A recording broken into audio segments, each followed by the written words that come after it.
ما یلفظ من قول الا لدیہ رقیب عتید کرامن کاتبین کے اس میں گزری، تمام اعمال اس کے نوٹ کرتے رہتے ہیں۔ یہاں یہ خاص چونکہ جمعہ کے دن کی ساعت، جمعہ کا دن سید الایام ہے، عام دنوں کی طرح جمعہ کا دن نہیں ہے، تو جمعہ کے دن مسجد کے دروازے پر ملائکہ فرشتے کھڑے ہو جاتے ہیں اور ہر آنے والے کا نام اس وقت تک لکھتے رہتے ہیں جب تک امام خطبے کے لیے نہیں آ جاتا۔ خطبہ شروع ہو جاتا ہے تو اپنا رجسٹر بند کر دیتے ہیں، اس لیے یہ تنبیہ کی جاتی ہے کہ جمعہ کے دن خطبے کی اذان ہونے سے پہلے کوشش کریں مسجد میں پہنچنے کی، اور اس کے بعد آپ پہنچتے ہیں تو جمعہ کا ثواب تو ملے گا، لیکن فرشتوں کے رجسٹر میں حاضری نہیں ہوگی، فرشتوں کے رجسٹر میں حاضری نہیں ہوگی۔ فَإِذَا خَرَجَ الْإِمَامُ تَوَوْا صُحُفَهُمْ، اپنے صحیفے کو، اپنے رجسٹر کو بند کر لیتے ہیں۔ آج کی زبان میں کہہ سکتے ہیں کہ فرشتے کے رجسٹر میں آپ غیر حاضر شمار کیے جائیں گے، فرشتوں کے رجسٹر میں آپ غیر حاضر شمار کیے جائیں گے۔ جمعہ کا ثواب آپ کو ملے گا، لیکن وہ جو ثواب اول آنے والے کا ثواب، اول سامنے آیا تو اونٹ، اس کے بعد گائے، مرغی اور بیضہ، انڈے تک کی قربانی کا ثواب، پھر اس کے بعد تمام لوگوں کا نام رجسٹر ہوتا رہا جب تک خطبہ نہیں شروع ہوا، تو وہ فضیلت نہیں ملے گی۔ اور ملائکہ فرشتوں کے رجسٹر میں جو اندراج ہوتا ہے، فرشتے نوٹ کرتے رہتے ہیں، یہ اس فضیلت سے آپ محروم رہیں گے۔ تو یہ بہت اہم چیز ہے، ملائکہ کے جو اعمال جو انسانوں سے متعلق ہیں۔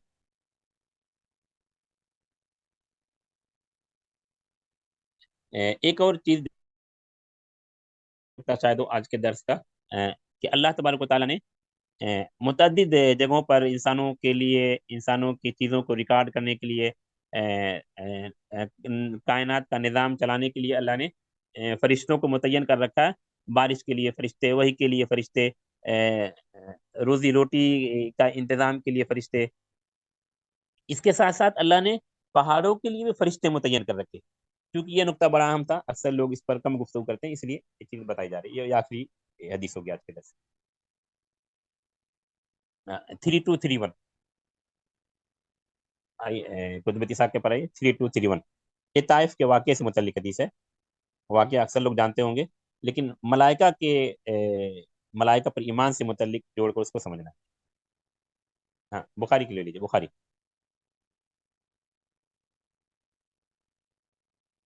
ہاں، رکیے رکیے رکیے،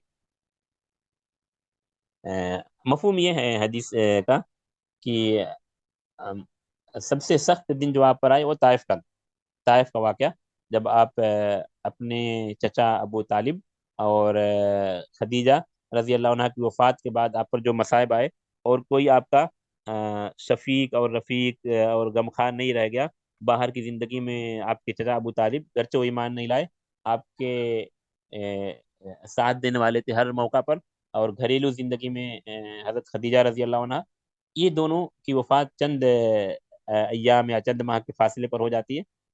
تو آپ اپنی دعوت کو پھیلانے کے لیے، تاکہ دعوت کوئی قبول کر لے، طائف جاتے، لیکن نتیجہ وہاں اچھا نہیں رہا، نتیجہ وہاں اچھا نہیں رہا، لوگوں نے ستایا، پتھر مارا، وہ ساری تفصیلیں تاریخ اور سیرت کی کتابوں میں آپ پڑھے ہوں گے۔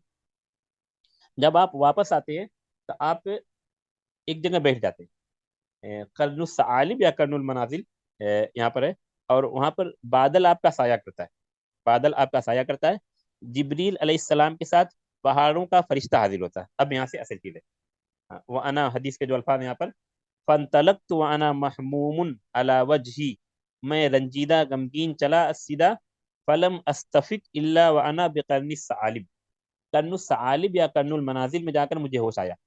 فَلَمْ أَسْتَفِقْ، افاقہ نہیں ہوا مجھے مگر قرن الثعالب میں جا کر، فَرَفَعْتُ رَأْسِي، پھر میں نے اپنا سر اٹھایا۔ یہ طائف کا منظر بیان کیا، طائف سے واپسی کا منظر۔ فَإِذَا أَنَا بِسَحَابَةٍ قَدْ أَظَلَّتْنِي، تو ایک بادل نے مجھے سایہ کیا ہوا تھا، بادل مجھ پر سایہ فگن تھا، جس کو اچھی اردو میں کہہ سکتے۔ فَنَظَرْتُ فَإِذَا فِيهَا جبریل، میں نے سر اوپر اٹھایا تو دیکھا کہ جبریل ہیں، جبریل کے ساتھ اور کوئی ہے۔ فَنَادَانِي، جبریل نے مجھے ندا لگائی، آواز لگائی، فقال، اور کہا، اے محمد، ان اللہ قد سمع قول قومک لک، اللہ نے آپ کے قوم کی گفتگو آپ سے سن لی ہے، طائف والوں نے آپ کا جو جواب دیا، جو سلوک کیا، اللہ نے وہ ساری گفتگو سن لی۔ وما ردو علیک، اور جو انہوں نے آپ کو جواب دیا، جو آپ کے ساتھ سلوک کیا، اس کو بھی سن لیا۔ وقد بعث الیک ملک الجبال، یہ کون کہہ رہا ہے؟ وقد بعث الیک ملک الجبال، یا اس سے پہلے ان اللہ قد سمع قول قومک وما ردو الیک،